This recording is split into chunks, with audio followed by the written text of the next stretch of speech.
Super quick guide on if somebody tells you to get an Overland set, kind of what that entails, where you need to go, and some differentiations in kind of like different zones. So generally, pretty much every normal zone that this is going to work for. So for example, we are in Bankerai, which is where you're going to find 7th Legion and Spriggans, along with another shitty set that you'll probably never use. So somebody says to you, okay, come to this zone, get this set, what do you need to do? What's the best places to do it?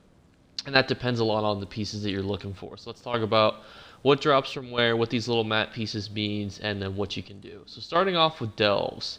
So this little flamey torchy boy here, this is a delve. A delve boss will drop you waist, feet, or a unique item piece if there's one in the Overland.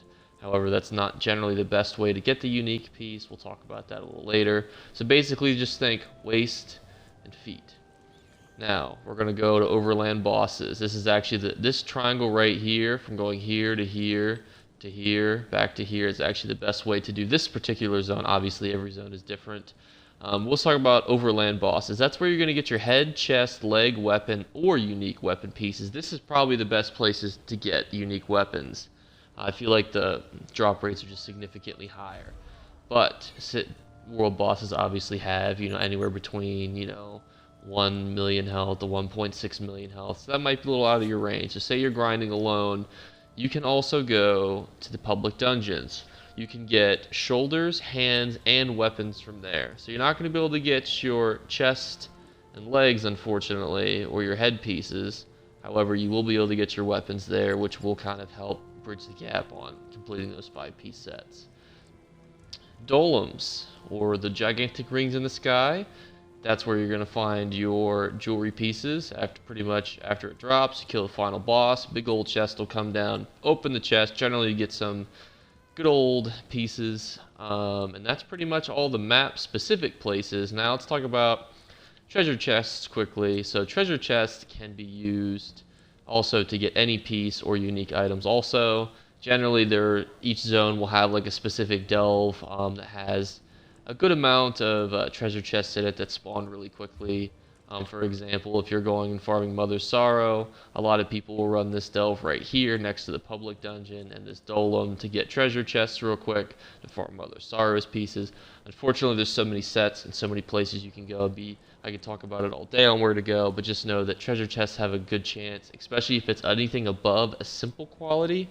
And you can also boost your chance with the Treasure Hunter perk and the champions here. So if you were to put, I believe, 75 points into here, yep, so 75, you get the Treasure Hunter, increased chance of finding items in treasure chests.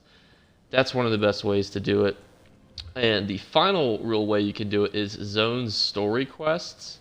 So for example, generally if you have a blacked out icon, that means there's a zone story quest there, or just a normal quest there. If you ever want to just jump into some quests, you can always hold X to open the zone guide, and then I've already done the zone quests here, but generally instead of saying explore zone, it'll be continue main quest line. You can always use that to try to jump into the main quest line here.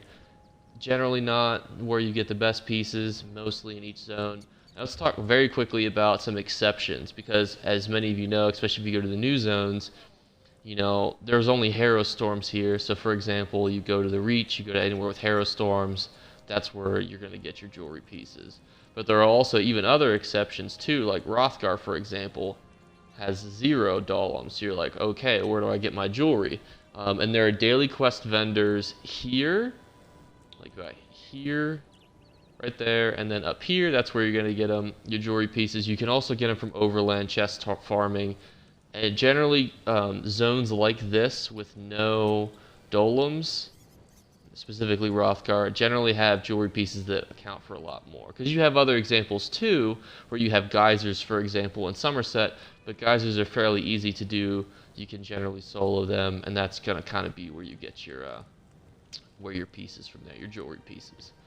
With very few other exceptions. If you have any specific questions about a specific zone, even the other DLC zones are pretty cut and dry. Obviously this is another zone, Vardenfell, that doesn't have, unfortunately, any dolems in it, but it's another zone that you can do the same kind of like, will you loot chests, kind of run through so those different delves looking for chests to get it, or you can do zone storylines and quest lines. However, none of the zone story here will drop any jewelry pieces, Some quests may. Generally, the quests are pre-scripted in what they give you.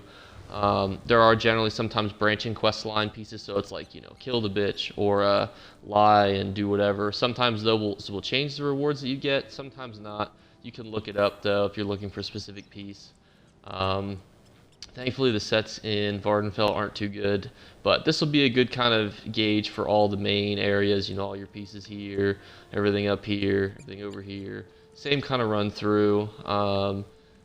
But if you need to go to a zone quest area in a DLC area to find your piece, just know that you're probably going to have to look for treasure chests or do your daily quests. Another example is the Gold Coast, but thankfully there's a lot of people that run through daily quests. Generally that entails you just killing a world boss, looting some items, or doing some sort of other like running through a delve. They're generally pretty cut and dry. Kill a Harrow Storm, super easy. That's pretty much it for Overland sets. If you guys have specific questions, if you guys want me to talk about PvP sets next, we are not doing too well. I could talk about that, how to convert alliance points, where to find PvP sets. Also, there's a little misconception too. Just because a set is gained through PvP, that does not mean that it is necessarily a good set for PvP. Or even that the best sets for PvP are gained through PvP, because some of the best sets are gained through PvE.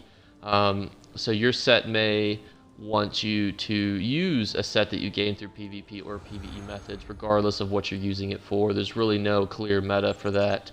I'll put a really good website in the description that you can go to. Outcast has a really good website. If you guys want to look up your builds, you can type, for example, and I'll post on screen like PvE, Mag Sork. He'll tell you what to use, different builds, if you are able to do trials, if you're not able to do trials, the buff foods and everything. And this will be a good guide so you can see where your pieces are. But other than that, it pretty much wraps up everything in this video. Just leave them in the comments below and I will get to them as soon as I can. And if you need more videos on this kind of concept, just let me know. Alright guys, I'll talk to you in the next one. Peace.